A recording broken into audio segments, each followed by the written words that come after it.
Welcome to the CSBP Fertilisers Grow Better Podcast, sharing knowledge with growers on leading crop nutrition, sustainable agriculture and other issues impacting the agricultural industry. G'day, welcome to the CSBP Grow Better Podcast, a special bumper hockey edition today, and I'm very lucky to be joined by Penny Squibb, Ashleigh Nelson and Fabian Ross, who are all representing the hockey community in their various guises today. Thank you all very much for joining me. Pleasure. We'll start with you, Penny. You're currently in the Hockeyroo squad, but you have a rich regional background that will be of interest to our listeners. Can you tell us about where you've come from and how you got into hockey? Yeah, so I grew up in Tambler, so in this Great Southern, small community. I loved growing up down there, still love going home. How I got into hockey was a funny one. So I was on the sideline every weekend watching. My sister broke her arm while she was at a birthday party one day, and Dad needed an extra player. So that's how I started. I have to thank my sister for breaking her arm. Wow, incredible. Give me a go, yeah. And how's your sister's hockey career going? Yeah, she finished after that and started playing netball. Sliding doors moment. Incredible. Yeah. And now you're looking like you're heading to the World Champs soon, is that? Yeah, yep. Just got selected for the World Cup.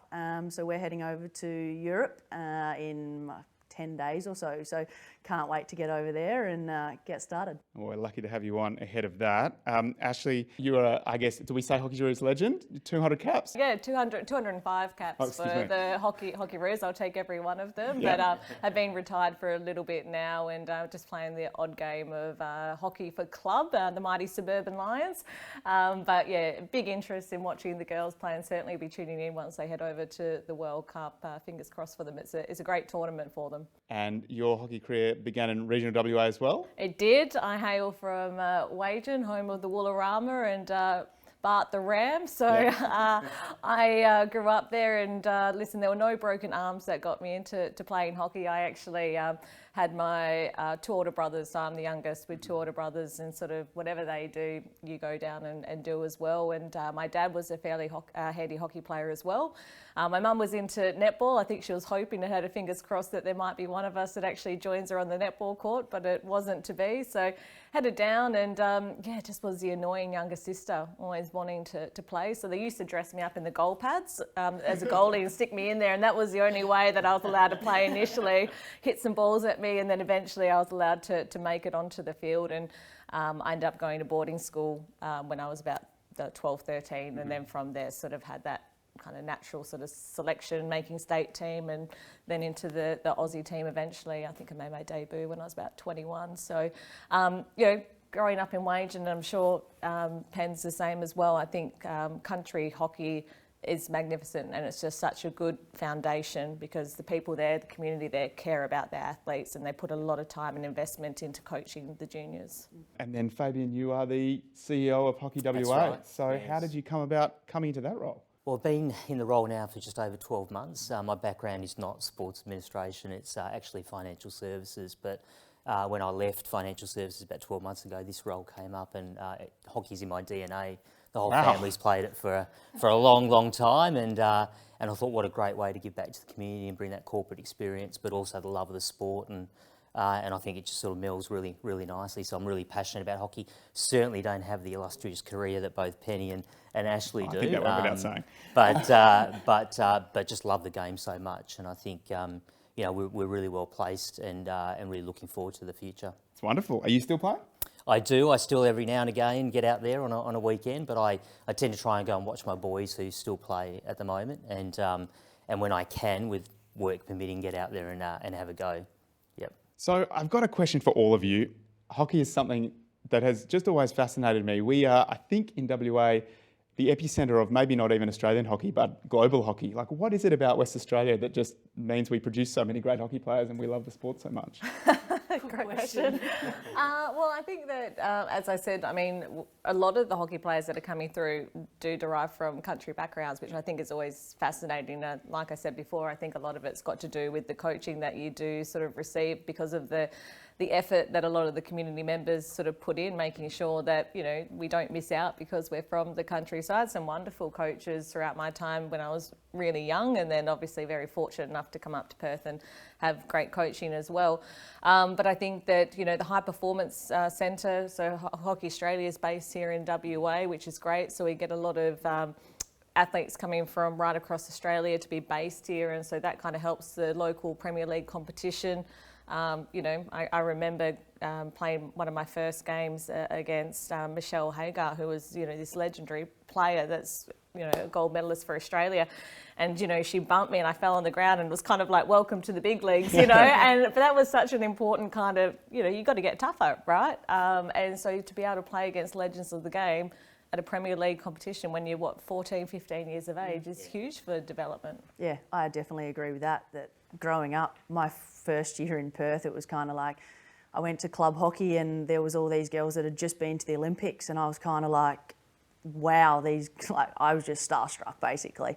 I couldn't get over it, and being a country kid, I'd never had any sort of, I guess, association to them, and then all of a sudden I was playing club with them, and it was, you see them week in, week out, and you realise they were just normal people, and you had a chat, and and lots of them were country people as well, so for me, I connected with them, which was nice. But yeah, growing up in the country, the volunteers that put their time out there to help coach and umpire and run the canteens and stuff, like, your hockey club doesn't run without them. But yeah, I think there's the collective of everyone wants everyone to get better and have fun. Yeah, I couldn't agree more. I think, you know, we have about 45% of our membership base comes from regional WA, so it's significant nature. But I think having the high performance, as the ladies have mentioned, is critical. And I think what we've done really well in Western Australia is made sure that we harness that and we run the competition in a way where we can create an environment where the young kids coming through can actually get to play and be part of that community. And I think it comes back to really having community feel and making sure that we provide that opportunity for everyone to perform at whatever level that they want to. And so there's a lot of great things you've talked about in terms of playing hockey in WA and in particular in regional WA. For everyone listening out there who's a kid thinking about picking up a hockey stick or picking up a netball or a footy, why should they be choosing hockey? I just think it comes back to what we said before. It's very much a community-based sport and very family-orientated. Most of us who have started playing hockey mainly started from the perspective of our families have played it. And so from that grows this great community feel of being able to be part of something bigger than just the individual. So I think that's really the difference in our sport. Don't know if you guys would agree. I think that growing up, you know, you're not thinking about how much money you're going to make out of the sport, right? Like, you do it because you love the game, you love what it offers. I mean, it's a chance to get out there and fight to the death, so to speak, and, you know, really in the country, take it up to the boys, you know, because a lot of it was playing mixed hockey, which was great, brought the community together, and you had that sort of social aspect of being able to do something sort of on the weekends. So I loved it growing up as a kid, and then as you get older, you know, you kind of have that sliding door moments where you're like, well, is this what I kind of want to do and push for? And, you know, AFLW, as much as I love it, think it's fantastic, you can't go to the Olympics with it. Cricket, you can go to the Com Games now, but you can't go to the Olympics with it. And I was just such an Olympic nuffy when I was a kid. Like, I probably didn't really know about the Hockeyroo really that much. I was really into watching the swimming and that kind of thing. But, you know, as you sort of start to come through and think, hey, I can actually go to an Olympic Games, which is the pinnacle of the sport, and I can go to the Olympic Village, and, you know, you're saying Bolt goes past you in a buggy, or Rafa or Roger Federer is walking to the shops and you walk past him. You know, it's like pinch yourself kind of moment. Like, those are the things. It's not just amazing going and playing. Yeah. You have those incidental moments which, you know, you just kind of go like, you can't buy that, you know. And Penny, your Olympic story, tell everyone listening in about the experience you had last year. I had I guess a relatively interesting experience. So I got selected, had a lead up into going away. We went to a camp in Darwin, and the training session before we flew out, I tore my quad. So basically got 12 hours prior to leaving to go to Tokyo, instead of getting on a flight to go to Tokyo, I got on a flight back to Perth. So, I mean, as hard as that was, I literally got off the flight from Perth, went to the doctor, checked it all out, went, all right, it'll heal. I went home to the farm. We were doing sheep work the next day. Like, it was a very straight back into reality moment for me. But I think one of the most helpful things for me getting over that process was I went to club hockey that weekend with my dad, my brother and my mum. And all the kids literally didn't care that I didn't go to the Olympics. It was just the fact that I was me and I was at hockey. And like, it was just it brought a smile to my face, and everyone just patted me on the back and went, are you all right? And I went, I will be. And just the community aspect for me was huge. Like, that process was massive for me. So yeah, interesting experience, that's for sure, but one that I wouldn't wish on anyone else. It's a bittersweet story. Are you back on the horse for Paris 24? Yep. Yeah, so pretty much it was funny. So as soon as it happened, I basically came home, told the doctor, I'm going to Paris and I'll do everything to get there. So for me, it was about changing my mindset of disappointment to now, what can I do to get better to make sure that I can get to Paris, yeah. It's funny, that kind of thing that, like, I know a lot of people say that, you know, you make your own luck, and if you work hard, you can achieve, you know, that, but there is an element of luck with it. Yeah. You know, Olympics comes around only once every 4 years. I did my ACL before Rio Olympics and missed out going on that. So, you know, sometimes your luck's in, sometimes your luck's out, and, you know, for Penny to kind of go, all right, you know, it's not the end of the world, but there is another chance come Paris, you know, it's fantastic, and I'm sure that hopefully she will achieve that, but that takes away nothing from getting selected at the World Cup, you know, hopefully Com Games, whatever will be. She's still an amazing athlete. So it's a challenge to go to Olympic Games, you know. Oh, absolutely. I mean, I'm just, you know, in awe here, sitting with you all. But you talked about going back to Tambalup, I assume. What's happening on the farm down there? Are you staying close to that? Yeah, so they've just finished seeding, they're just about to finish. But it's always busy on the farm. And for me, when we have breaks in hockey in Perth, everyone else might go on a holiday somewhere. I just go home. That's my holiday. It's home to, you know, feed the cows or help with the sheep or anything that I can do, because for me that's a breath of fresh air. It gets me out of the city, and I just love it still. So yeah. And the same for you, Ashleigh? Penny sounds far more handy on the farm.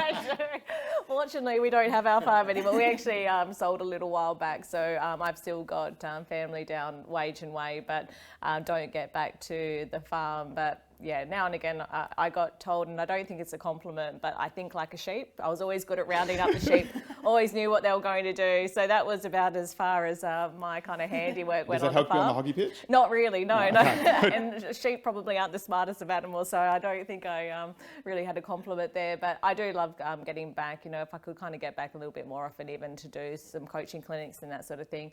It's always great, you know. Probably Wagen's got a small hockey community, but Narrogin, where it's sort of based and the turf is, it's sort of the epicentre of the upper Great Southern region, and it's always nice to head back there. And Fabian, how's hockey going from your perspective in WA and then in regional WA? Yeah, it's going fantastic well, and as I said before, you know, we have huge regional representation.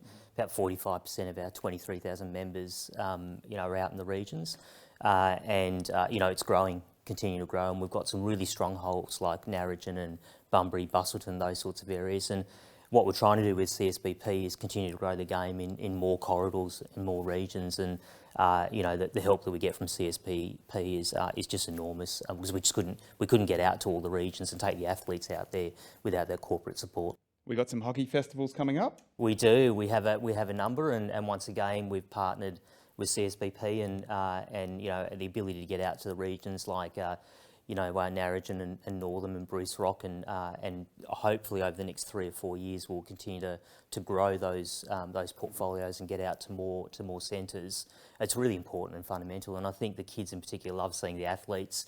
You can just see every time one of the Hockeyroo, the Kookaburras get there, they just swarm them, and it's wonderful to see. So the more we can do that, the better. And then you're doing some other innovative things at hockey in WA. You've got the Premier League on the TV. Have I got that right? Yeah, we're really wrapped with that. You know, I think our one thing that we haven't done that well over the last few years is really grown our brand, and you know, we've got a really great sport as the ladies have said, we're one of the few sports that get to go out to the Olympics. But I suppose more importantly, from a gender equality perspective, about 50% of our sports played by females and 50% played by males. And more importantly, it's the same game time, same rules. We've just undersold it for a long, long time.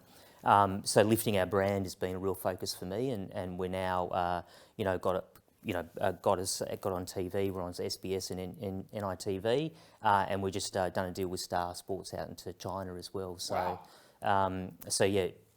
It's fantastic for the sport. Have you got any feedback on that today?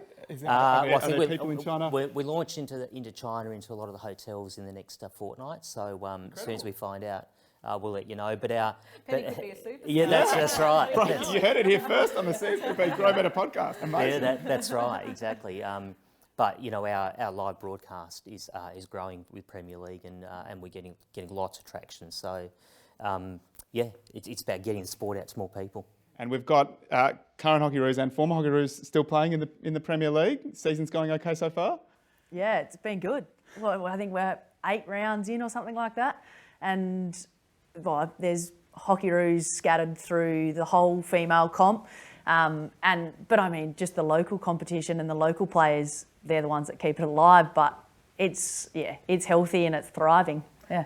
Yeah, I'm playing a little bit more ad hoc these days. I put my retirement in, and then because of COVID, there's every sort of week there's always 1 or 2 sort of missing, so I kind of get dragged back. But the thing that I've noticed that's happening is that I started off as striker, then went to midfield, then now I'm deep defence. So I might be going back to back the pads on. Exactly, back to childhood. exactly, yeah. Back to childhood. And then after that, I think it's well and truly that I probably should just watch from the sideline, maybe alongside Fabian. It could be a career in coaching or in administration. Well, I've done a little bit of coaching, but I'll probably I'm going to do some stuff with the girls in Thunder 6 this year. So Penny's going to have to get used to me yelling at her. Now, you mentioned the CSBP supported the festival before, and it was remiss of me not to ask about that relationship. Has that been a long-standing relationship? We've just started the relationship. Last year was our first year, and we've signed an agreement for multiple years now. And I think importantly, it's about working together and making sure we get a great outcome for both organisations. But as I said to you at the start, without CSBP, we just couldn't get out to the regions and do this work. And I think both brands have the same values, which is around community and getting out to support the community. And so we're just wrapped to be having a great partnership with CSBP and look forward to that into the future. That's great. Now, we're just about out of time here on the podcast. I'm kind of keen to finish with some quick fire questions for our Hockeyroo. First one for you, Ashleigh. We've had your cousin Dozer here on the podcast previously. Was the family prouder when you got your first cap for Australia or when Dozer got his job at CSBP? You know what? They're probably happier about Dozer getting a job. That's good. Penny, confirm or deny, do the Tampa Hockey Club still travel to their away games in a limo? Oh, confirm. They do. Really? Yep. Oh, so it's a funny story. Please. About a group of 8 farmers. They bought a limo, and it was so that they could go to training on a Thursday night. One person had to drive, and the rest could have a few beers. And yeah, they still do Cheaper it. than buying a minibus, as I understand. Yep.